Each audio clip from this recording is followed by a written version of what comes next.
Hello friends, जय माता दी। कैसे हैं आप सब। दोस्तों, दुर्गा सप्तशती में कहा गया है, आराधिता सेवन नाम भोग स्वर्ग अपवर्गदा, अर्थात आराधना किए जाने पर आदि शक्ति मनुष्यों को सुख भोग स्वर्ग अपवर्ग देने वाली होती है और उपासना सिद्ध होने पर सभी प्रकार की श्री यानी कि चारों पुरुषार्थों की प्राप्ति होती है और हर मनुष्य अपने जीवन काल में समृद्धि हो, वैभव हो, संपन्नता हो, शक्ति हो, बुद्धि हो, सौंदर्य हो, सभी का समावेश चाहता है। सांसारिक सुखों की कामना, मोक्ष की आराधना करता है। जो जीवन का चरम उत्कर्ष होता है वो चाहता है और इह लोक से परलोक तक की यात्रा मनुष्य इसी महत्वाकांक्षा को लिए हुए तय करता है। और शायद इसीलिए हमारे शास्त्रों में वैभव और समृद्धि, धन प्राप्ति आदि के इतने सारे उपाय बताए गए हैं और इनमें से सबसे सहज, सरल और फलीभूत होने वाला उपाय है श्री यंत्र की साधना, श्री यंत्र की पूजा, श्री यंत्र की उपासना। अब लोग पूछते हैं कि हम तो रोज़ देवी देवताओं की पूजा करते हैं, तो यंत्र की उपासना क्यों करें। तो सीधा सीधी अंडरस्टैंडिंग आपको बता दूं कि मंत्रों का मैप होता है यंत्र और उसमें शॉर्टकट्स में मैपिंग होती है। यंत्रों के जो संक्षिप्त शब्द होते हैं, अंक होते हैं, वो वास्तव में देवी देवता होते हैं। जैसे कि जो साइंस का स्टूडेंट होता है वो जानता है कि H2O का अर्थ पानी होता है और सामान्य जन ये नहीं जान पाते। इसी प्रकार से यंत्रों में भी उल्लेखित जो शब्द होते हैं, ह्रीम क्रीम श्रीम क्लीम, इनका अर्थ होता है वो एक ज्योतिष होता है या तांत्रिक होता है, वो ही जान सकता है। सभी देवी के संक्षिप्त नाम हैं, जैसे ह्रीम का अर्थ बगलामुखी देवी, क्रीम का अर्थ महाकाली देवी, श्रीम का अर्थ महालक्ष्मी और क्लीम का अर्थ भगवती दुर्गा से होता है। इसी तरह से जब हम यंत्रों की बात करें तो इनके निर्माण में जो प्रयुक्त होने वाले चिन्ह होते हैं, बिंदु होते हैं, इनका अर्थ ब्रह्म से होता है। त्रिकोण का अर्थ शिव से होता है, भूपुर का अर्थ भगवती से होता है और भिन्न प्रकार के यंत्रों की रेखाएं, बीज अक्षर और बीज अंक जो होते हैं, इनमें दिव्य शक्तियां समाहित होती है। रेखाओं की जो आकृति होती है, क्रम होते हैं, अंक होते हैं, अक्षर होते हैं, इसी के आधार पर किसी भी यंत्र को एक स्पेशल नाम दिया जाता है और इसमें अंकित अंक और अक्षर देवता से संबंधित बीज अंक शक्ति का प्रतीक होते हैं। दोस्तों, देखा जाए तो यंत्र और मंत्र एक दूसरे के पूरक होते हैं, दोनों ही अलौकिक हैं और इसी वजह से इंसान की अगर इच्छा पूर्ति में बाधा आ रही है, नहीं पूजा पाठ से शक्तियां प्राप्त हो रही है, तो साधना करनी चाहिए और यंत्र साधना आपको करनी चाहिए। विशेषकर ये बात हम इसलिए कर रहे हैं क्योंकि गुप्त नवरात्र आ रहे हैं और गुप्त नवरात्र में इस बार आप सभी को श्री यंत्र साधना ज़रूर करनी चाहिए। जिस तरह से शरीर और आत्मा एक दूसरे के पूरक हैं, इसी तरह से जो भी देवता की हम उपासना करते हैं, देवी की उपासना करते हैं, उनके यंत्र भी उसके पूरक होते हैं। यंत्र को देवता का शरीर और मंत्र को आत्मा कहते हैं और जब संयुक्त उपासना होती है तो बहुत ज़बरदस्त फल प्रारंभ होता है। और श्री यंत्र की तो बात ही क्या करनी, अद्भुत शक्तियाँ होती है। इसके दर्शन मात्र से मनुष्य को लाभ मिलता है। और आपको बता दूं, श्री यंत्र को देवी महालक्ष्मी का ही प्रतीक माना गया है। महालक्ष्मी माँ स्वयं कहती है, श्री यंत्र मेरा प्राण है, मेरी शक्ति है, मेरी आत्मा है, मेरा स्वरूप है और श्री यंत्र के प्रभाव से ही मैं इस पृथ्वी लोक पर वास करती हूँ। श्री यंत्र को कल्प वृक्ष कहा गया है, जिसके सानिध्य में सारी मनोकामनाएं पूर्ण होती है, साधक को पूर्ण मान सम्मान और प्रतिष्ठा प्रदान करता है। और श्री यंत्र को यंत्र राज, यंत्र शिरोमणि, षोडशी यंत्र देवद्वार भी कहा गया है। ऋषि दत्तात्रेय और दुर्वासा ने श्री यंत्र को मोक्षदाता माना है। बहुत सारे दूसरे भी जो शास्त्र हैं, जैन शास्त्र आदि, उसमें भी इस यंत्र की प्रशंसा की गई है और इसका प्रभाव कलयुग में कामधेनु की तरह है, जो कि अपनी साधना करने वाले साधक को धन हो, ऐश्वर्य हो, संतति हो, मान सम्मान हो, प्रतिष्ठा हो, प्रदान करने में सक्षम है। शास्त्र और पुराण इस बात के साक्षी हैं कि श्री यंत्र के दर्शन मात्र से अद्भुत लाभ देना शुरू कर देता है। इसका उल्लेख तंत्र राज में, ललिता सहस्त्रनाम में, कामकला विलास में, त्रिपुर उपनिषद में आदि विभिन्न प्राचीन भारतीय ग्रंथों में बताया गया है। श्री यंत्र को अगर समस्त ब्रह्मांड भी कहा जाए तो अतिशयोक्ति नहीं होगी। श्री शब्द का अर्थ ही होती है लक्ष्मी, सरस्वती, शोभा, संपदा और विभूति माना गया है और उपासक को धन, संपत्ति, विद्या और सुख आदि को श्री देने वाली विद्या को श्री विद्या कहा गया है। कहा जाता है कि जब भी आप मकान बना रहे हैं, दुकान का निर्माण कर रहे हैं, उस समय नींव में अगर प्राण प्रतिष्ठित करके आप श्री यंत्र को स्थापित करते हैं तो वहाँ के निवासियों को श्री यंत्र के अद्भुत लाभ मिलते हैं। चमत्कारी शक्तियों की अनुभूति स्वयं ही होने लगती है। दुनिया में मौजूद कुछ लोग अपने जन्म के साथ दुर्भाग्य लेकर के आते हैं। उनकी जन्म कुंडली में केम, द्रुम योग्य, दारिद्र्य, शकट, ऋण, निर्भाग्य, काक आदि अलग अलग तरह के दुर्योग मौजूद होते हैं। लेकिन अगर आप श्री यंत्र की उपासना करते हैं तो जन्मजात दोष भी नष्ट हो जाते हैं। जो भी मनुष्य श्री यंत्र की श्रद्धा पूर्वक नियमित रूप से पूजा करता है तो उसको धर्म, अर्थ, काम और मोक्ष देने वाला है। समृद्धि, यश, कीर्ति, ऐश्वर्य, अपार धन देने वाला है। इसकी कृपा से ही मनुष्य को अष्ट सिद्धि और 9 निधियों की प्राप्ति होती है। सभी रोगों का शमन होता है, शरीर की कांति निर्मल होती है और इसकी पूजा से शक्ति स्तंभन होता है। पंच तत्वों पर विजय की प्राप्ति होती है। इसके बाद मनुष्य के जीवन में कोई और सुख बचा ही नहीं रहता। दोस्तों, श्री यंत्र की साधना से धन की बात करें तो आर्थिक उन्नति होती है, व्यापार में सफलता मिलती है और इसके यंत्र के पूजन से रुके हुए काम बनने लगते हैं। शारीरिक और मानसिक शक्ति की पुष्टि होती है और गुप्त नवरात्र हैं तो गुप्त नवरात्र में 10 महाविद्याओं की भी कृपा प्राप्त होती है। श्री यंत्र की पूजा करने से अक्षय लक्ष्मी की प्राप्ति होती है और सुख शांति के साथ विपुल धन धान्य का सौभाग्य प्राप्त होता है। और इसलिए ही देवगुरु बृहस्पति ने इस श्री यंत्र का निर्माण करवाया था। एक बार एक बड़ा सुंदर आख्यान आता है कि एक बार लक्ष्मी जी अप्रसन्न होकर वैकुंठ धाम को चली गई। इससे पृथ्वी तल पर काफ़ी समस्याएं पैदा हो गई। ब्राह्मण वणिक वर्ग बिना लक्ष्मी के दीनहीन असहाय से घूमने लगे। तब ब्राह्मणों में श्रेष्ठ वशिष्ठ जी ने निश्चय किया कि मैं लक्ष्मी माँ को प्रसन्न करके भूतल पर ले करके आऊँगा। और जब वशिष्ठ वैकुंठ में जाकर लक्ष्मी जी से मिले तो ज्ञात हुआ कि माता लक्ष्मी अप्रसन्न है और किसी भी स्थिति में भूतल पर आने को तैयार नहीं है। तब वशिष्ठ जी भी वहीं बैठकर भगवान विष्णु की आराधना करने लगे। भगवान विष्णु प्रसन्न होकर प्रकट हुए तो वशिष्ठ जी ने कहा कि हम पृथ्वी पर बिना लक्ष्मी के दुखी हैं, हमारे आश्रम उजड़ गए हैं, चौपट हो गए हैं, जीवन की उमंग और उत्साह नष्ट हो गया है। भगवान विष्णु वशिष्ठ जी को साथ लेकर लक्ष्मी माँ के पास गए, उन्हें मनाने लगे, परंतु लक्ष्मी माँ नहीं मानी। उन्होंने दृढ़ता पूर्वक कहा कि मैं किसी भी स्थिति में भूतल पर जाने को तैयार नहीं हूँ, क्योंकि पृथ्वी पर साधना और शुद्धि नहीं है। हताश होकर वशिष्ठ जी पुनः भूतल पर लौट आए और लक्ष्मी माँ के निर्णय से सबको अवगत करा दिया। सभी लोग किंग कर्तव्य विमूढ़ थे कि अब क्या किया जाए। तब देवताओं के गुरु बृहस्पति ने कहा कि अब एकमात्र श्री यंत्र साधना ही बची है और यदि सिद्ध श्री यंत्र बनाकर स्थापित किया जाए तो निश्चय ही माता लक्ष्मी को आना पड़ेगा। बृहस्पति देव की बात से ऋषियों में हर्ष की लहर दौड़ गई और उन्होंने बृहस्पति के निर्देशन में धातु पर श्री यंत्र का निर्माण किया और उस मंत्र सिद्ध प्राण प्रतिष्ठा युक्त किया और दीपावली से 2 दिन पूर्व धन त्रयोदशी यानी धनतेरस के दिन उस श्री यंत्र को स्थापित कर विधि विधान से उसका षोडश उपचार पूजन किया। पूजन समाप्त होते होते माता लक्ष्मी स्वयं वहां उपस्थित हो गई और बोली कि मैं किसी भी स्थिति में यहाँ आने के लिए तैयार नहीं थी, ये मेरा प्रण था, परंतु बृहस्पति की युक्ति से मुझे आना ही पड़ा। श्री यंत्र मेरा आधार है और इसी में मेरी आत्मा निहित है।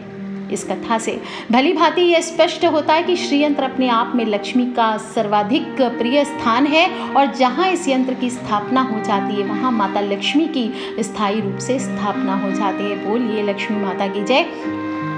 तो दोस्तों, साधकों, ऋषियों, मुनियों और तपस्वियों ने एक स्वर में ये स्वीकार किया है कि ये यंत्र अद्भुत धन प्रदायक यंत्र है और अन्य किसी भी प्रयोग या साधना से लक्ष्मी माँ इतना प्रसन्न नहीं होती है जितना श्री यंत्र के स्थापन करने से होती है और साधक को पूर्ण भौतिक सुख, सफलता और संपदा प्रदान करती है। जहाँ पर ये यंत्र स्थापित होता है वहाँ पर दरिद्रता का विनाश होता है।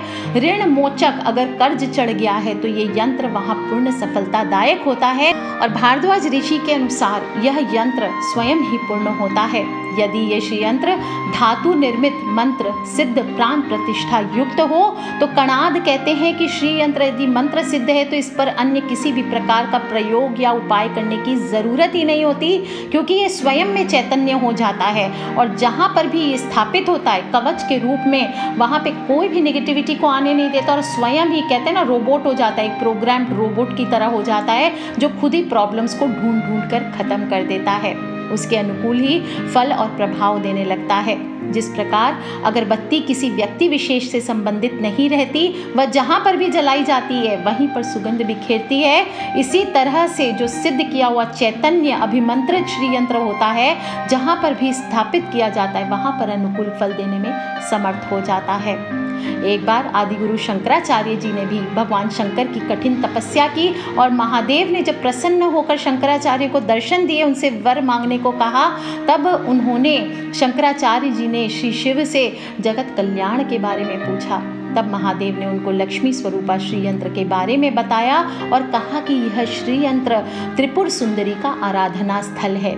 श्री यंत्र में बना चक्र देवी का निवास स्थान है और उनका रथ भी यही है। इस यंत्र में स्वयं देवी विराजमान है, इसलिए इस यंत्र की पूजा से धन वैभव की प्राप्ति के साथ साथ मानव कल्याण भी होता है और तभी से इस यंत्र की पूजा का विधान चला आ रहा है। श्री यंत्र से बढ़कर कोई यंत्र संसार में नहीं है और वास्तव में वो घर दुर्भाग्यशाली है जिस घर में श्री यंत्र स्थापित नहीं है। इसमें कोई दो राय नहीं है कि श्री यंत्र में स्वतः ही कई सिद्धियों का वास है। जहाँ पर भी जिस घर में भी इसे सिद्ध करके स्थापना करके पूजा की जाती है उस घर में भौतिक दृष्टि से किसी प्रकार का अभाव नहीं रखता है। आर्थिक उन्नति हो, व्यापारिक सफलता हो, सभी के लिए ये यंत्र बेजोड़ है। ऋण मुक्ति हो, रोग निवृत्ति हो, स्वास्थ्य लाभ हो, पारिवारिक प्रसन्नता हो, आर्थिक सफलता हो, सभी के लिए सर्वश्रेष्ठ है। और मंत्र सिद्ध प्राण प्रतिष्ठा युक्त प्रामाणिक श्री यंत्र को घर में स्थापित कर देना ही पर्याप्त है, क्योंकि स्थापना मात्र से यह असीम सफलता देने में सहायक हो जाए। जितना बोलते जाऊँ सब कम लगेगा इसको, लेकिन ध्यान रखना है अब कैसे इसको स्थापन करना है, कैसे इसका कंस्ट्रक्शन करना है, कैसे किस मुहूर्त में इसे करना चाहिए। तो श्री यंत्र का निर्माण हमेशा ध्यान रखिए, आप किसी भी ज्योतिष से भी लें तो उनको पूछना चाहिए आपको कि कौन से मुहूर्त में इसकी स्थापना की गई है या इसका कंस्ट्रक्शन किया गया है। गुरु पुष्य योग हो, रवि पुष्य योग हो, नवरात्रि हो, धन त्रयोदशी हो, दीपावली हो, महाशिवरात्रि हो, अक्षय तृतीय हो, ये सभी श्री यंत्र निर्माण और स्थापन के श्रेष्ठ मुहूर्त कहलाए हैं। गुप्त नवरात्र हो, दिवाली हो, धनतेरस हो, ये सभी दिन बहुत सर्वश्रेष्ठ होते हैं और अपने घर में किसी भी श्रेष्ठ मुहूर्त में, खासकर जैसे गुप्त नवरात्र आ रहे तो गुप्त नवरात्र में आपको श्री यंत्र की स्थापना करके आपको इस पे मंत्र का जप करना चाहिए। तंत्र समुच्चय के अनुसार किसी भी बुधवार को भी आप प्रातः श्री यंत्र को स्थापना कर सकते हैं और इसकी नित्य पूजा आवश्यक नहीं है, ना ही आपको इसको नित्य जल से स्नान आदि कराने की ज़रूरत है। बस अगर मंत्र सिद्ध करके लाए हो, संभव हो तो इस पर समय समय पर पुष्प इत्र आदि आप समर्पित कर सकते हैं और नित्य इसके सामने धूप दीप ज़रूर आपको करना चाहिए, लेकिन अनिवार्य नहीं है, ज़रूरी नहीं है। यदि किसी दिन श्री यंत्र की पूजा नहीं भी होती है, सिद्ध किए हुए अभिमंत्रित किए हुए श्री यंत्र की इसके सामने अगरबत्ती हो, दीपक नहीं जलाया जाता तो भी इसके प्रभाव में कमी नहीं आती है। विशेष अवसरों पर ज़रूर करना चाहिए, पर्सनली सजेस्ट करूँगी अगर पॉसिबल हो, जैसे गुप्त नवरात्र आ रही है, धन त्रयोदशी है, दीपावली है। ऐश्वर्य प्राप्ति के लिए, लक्ष्मी प्राप्ति के लिए अगर मनोकामना है तो श्री यंत्र के सामने बैठ करके आपको श्री सूक्त का पाठ करके पंचमेवा आपको माता लक्ष्मी को भोग लगाना चाहिए। विशेषकर गुप्त नवरात्र में ये कार्य कीजिए, आप देखेंगे आपको कैसे शीघ्र ही फलों की प्राप्ति होने लगेगी। अगर बेलपत्र का वृक्ष है, सावन आ रहा है अभी, तो सावन में बेलपत्र के वृक्ष की छाया में इसको रख करके उपासना कीजिए, माता लक्ष्मी का ध्यान कीजिए। ओम महालक्ष्मी नमः, ओम महालक्ष्मी नमः, सिर्फ इतना भी बोल देंगे तो ये अचल संपत्ति आपको प्रदान करती है। श्री यंत्र के सामने सूखे बेलपत्र को घी में डुबोकर उसकी आहुति देने से देवी प्रसन्न होती है और अथाह धन का प्राप्ति कराती है। इस यंत्र को आप पूजा स्थान के अलावा अपनी अलमारी में, तिजोरी में, फैक्ट्री हो, कारखाना हो, कहीं पे भी धन रखने के स्थान पर आप इसको स्थापित कर सकते हैं। और आप जिस दिन से, जिस समय से इसको स्थापित करेंगे, इसकी ऑरा अगर ये सिद्ध की हुई है, अभिमंत्रित की हुई है, तो मुझे बोलते समय कांटे हो रहे हैं दोस्तों, आपको इसकी ऑरा स्वयं फील होने लगेगी।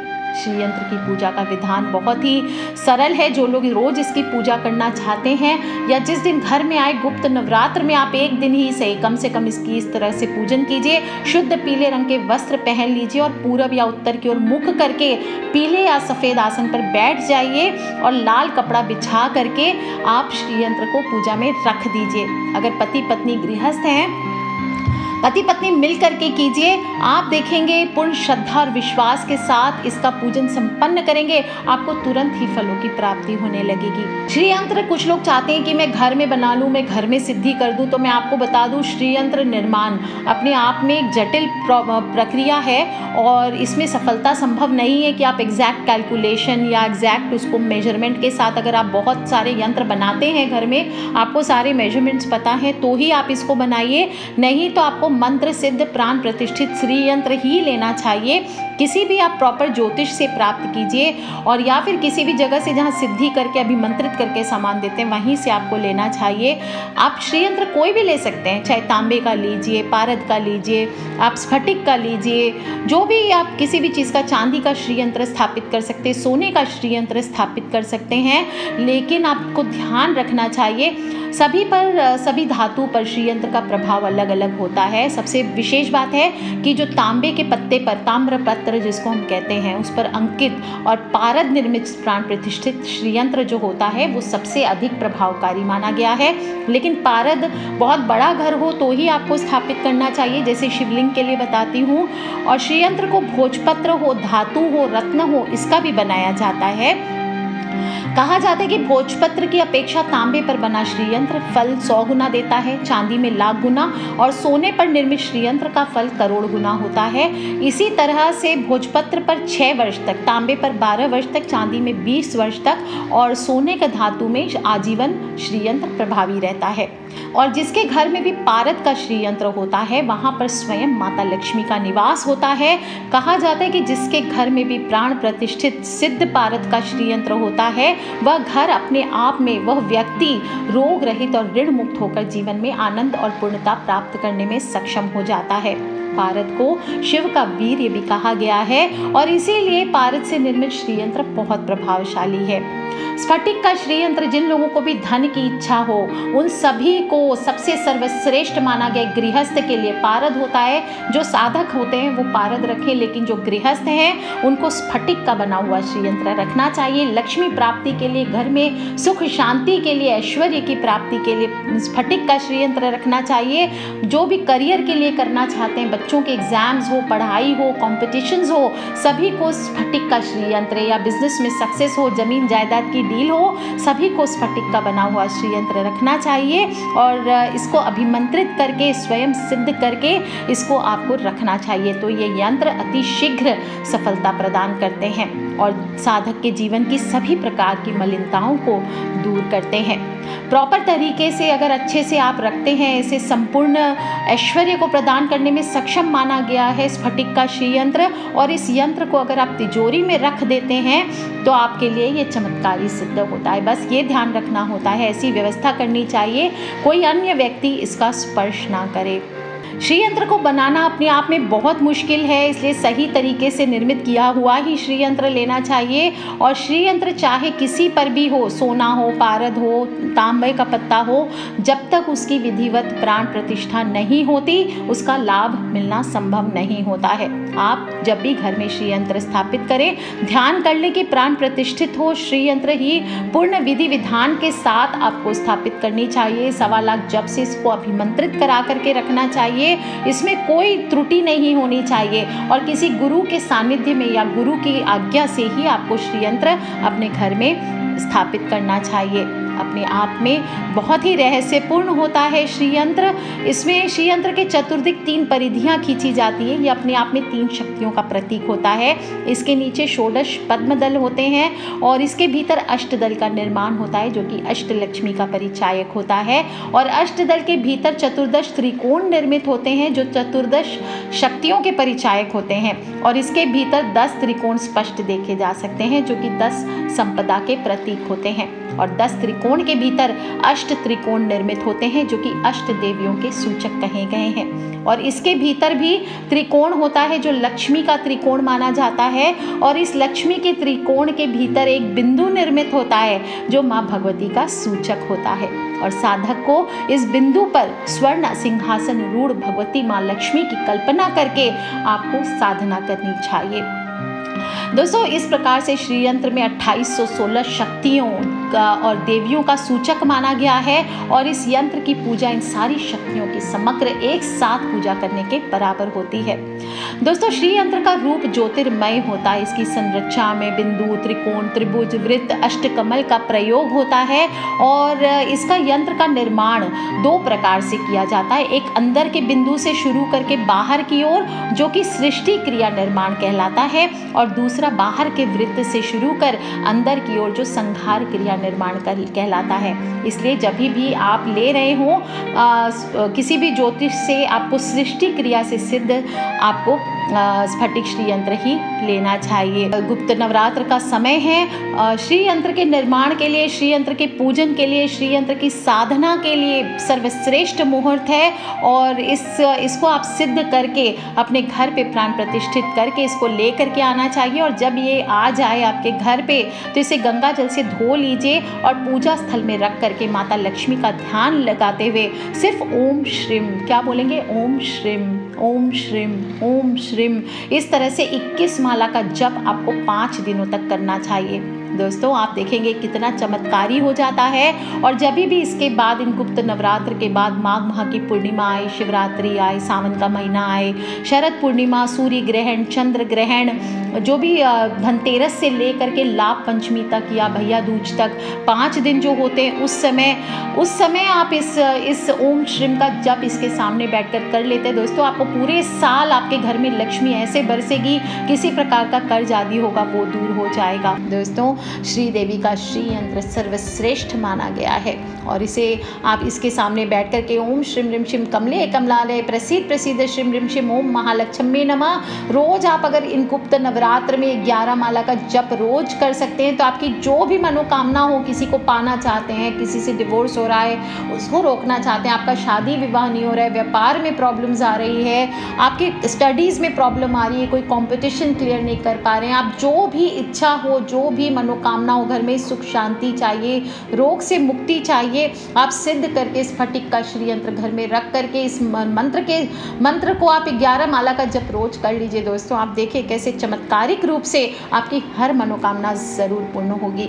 10 महाविद्याओं की पूजा करते हैं हम गुप्त नवरात्र में। काली, तारा, त्रिपुर सुंदरी, भुवनेश्वरी, त्रिपुर भैरवी, धूमावती, छिन्न मस्ता, बगला, मातंगी और कमला।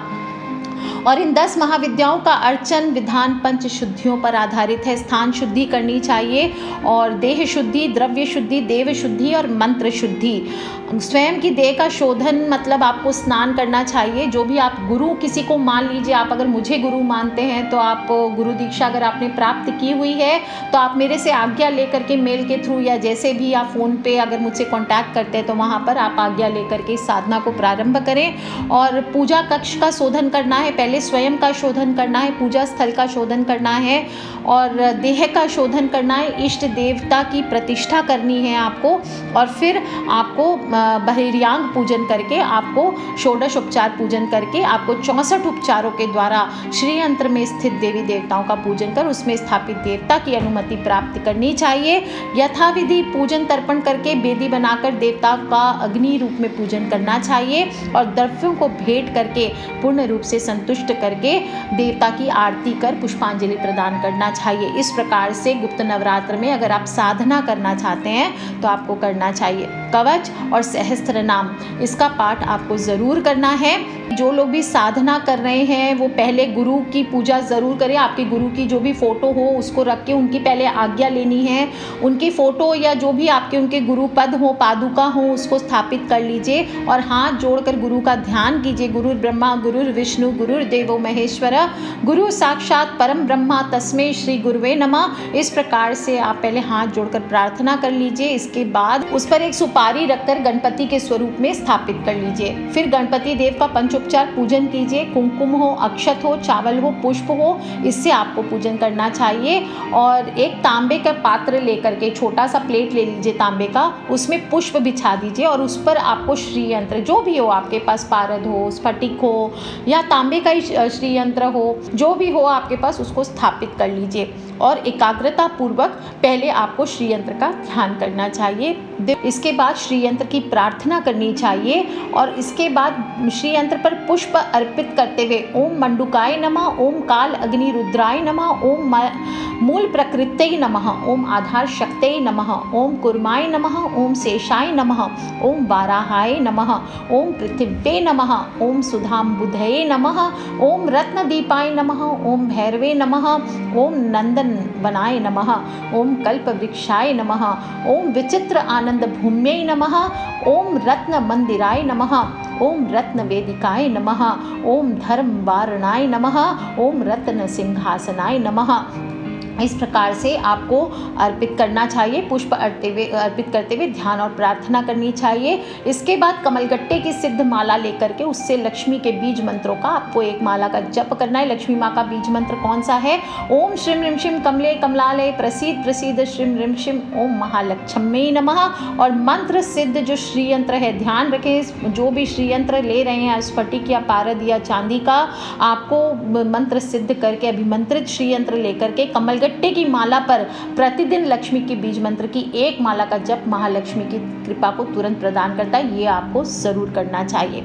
इसके बाद मंत्र जप करने के बाद लक्ष्मी माँ की आरती ज़रूर करें, अपनी मनोकामना प्रकट करें। और श्री विद्या की उपासना में भगवती के 4 स्वरूप का सेवन होता है। धर्म अर्थ काम और मोक्ष होते हैं ना, तो 4 देवियों का 4 स्वरूप का वर्णन है। श्री बाला त्रिपुर सुंदरी, श्री महा त्रिपुर सुंदरी, श्री राज राजेश्वरी और श्री ललिता त्रिपुर सुंदरी। सो यही चारों मनुष्य के जीवन के आधार और लक्ष्य हैं। और जो भी मनुष्य श्री विद्या के प्रतीक श्री यंत्र की इस प्रकार से उपासना करता है, मनुष्य को इस जीवन के सभी सुख प्राप्त हो जाते हैं। इसके बाद किसी और सुख की प्राप्ति की कामना रह ही नहीं जाती। सबसे प्रभावपूर्ण और सर्वाधिक लाभ होता है लक्ष्मी के बीज मंत्र का, जिसका प्रयोग मैंने भी अपने जीवन में किया है दोस्तों। एक समय था जब मैंने शुरुआत की और मैंने जिसको भी आज तक इस बीज मंत्र को दिया है वो इंसान हमेशा माला माल हुआ है। और लक्ष्मी के बीज मंत्र, मुझे कहने की मैं बहुत छोटी हुई इस बात को बताने के लिए, माता लक्ष्मी का ये बीज मंत्र अपने आप में कमाल का और चमत्कारी है। कुछ मैं छोटे मुँह बड़ी बात बोलूँगी, इसलिए खुद इसको करके देखिए। और कम से कम इन गुप्त नवरात्र में कमलगट्टे की सिद्ध माला लेकर के आप सिद्ध पारद का या स्फटिक का श्री यंत्र रख करके उसके सामने, आप माँ के सामने बैठ करके एक माला का जप करके देख लीजिए दोस्तों। आप देखेंगे आपको कोई भी इस जीवन में पीछे हटा नहीं सकता, आपकी जीत को कोई रोक नहीं सकता, आपको कोई बांध नहीं सकता, किसी प्रकार का दुख आपको छू नहीं सकता। और कष्ट आएंगे भी, जीवन है तो कष्ट तो आने ही है, आएंगे, लेकिन अपने आप कष्ट कट के निकल जाएंगे। एक संपूर्ण जीवन आपको प्राप्त होता है, एक सुखी जीवन, एक रक्षा कवच के रूप में ये श्री यंत्र आपके पूरे घर में एक सुरक्षा घेरा बना करके रखता है। तो इस बार आपको अच्छे से सिद्ध करके, किसी भी सिद्ध ज्योतिष से आपको इसको प्राप्त करके ज़रूर रखना है घर पे। और गुप्त नवरात्र हैं 11 जुलाई से, आप सभी को ये साधना ज़रूर करनी है। रोज़ करें ना करें, गुप्त नवरात्र में 9 दिन में आप कभी भी इसे प्राप्त कीजिए। कम से कम मेरी बात मान के 1 दिन आप जप कीजिए दोस्तों, आप खुद एहसास करेंगे और फिर आप खुद को रोक नहीं पाएंगे। आपकी इच्छा होगी कि मैं रोज़ करूँ। और जो भी अनुभव आपको उसके बाद होंगे तो आप मुझे लिख करके ज़रूर बताइए कि आपको ये श्री यंत्र की साधना में क्या अनुभव प्राप्त हुए हैं। हर किसी को अलग अनुभव होते हैं, इसलिए शेयर ज़रूर करें दोस्तों। खिलखिलाते रहें, मुस्कुराते रहें, सब्सक्राइब करके रखें ताकि आने वाले वीडियो से आप और मैं कनेक्टेड हो। अपने फ्रेंड्स, फैमिली, मम्मी पापा, भाई बहन, बच्चे, जो लोग भी लगता है साधक हैं, जो लोग भी लगता है आध्यात्म की ओर हैं, उन सभी से श्री यंत्र साधना को ज़रूर शेयर करें। Take care friends, love you all. जय माता दी, बम बम भोलेनाथ की।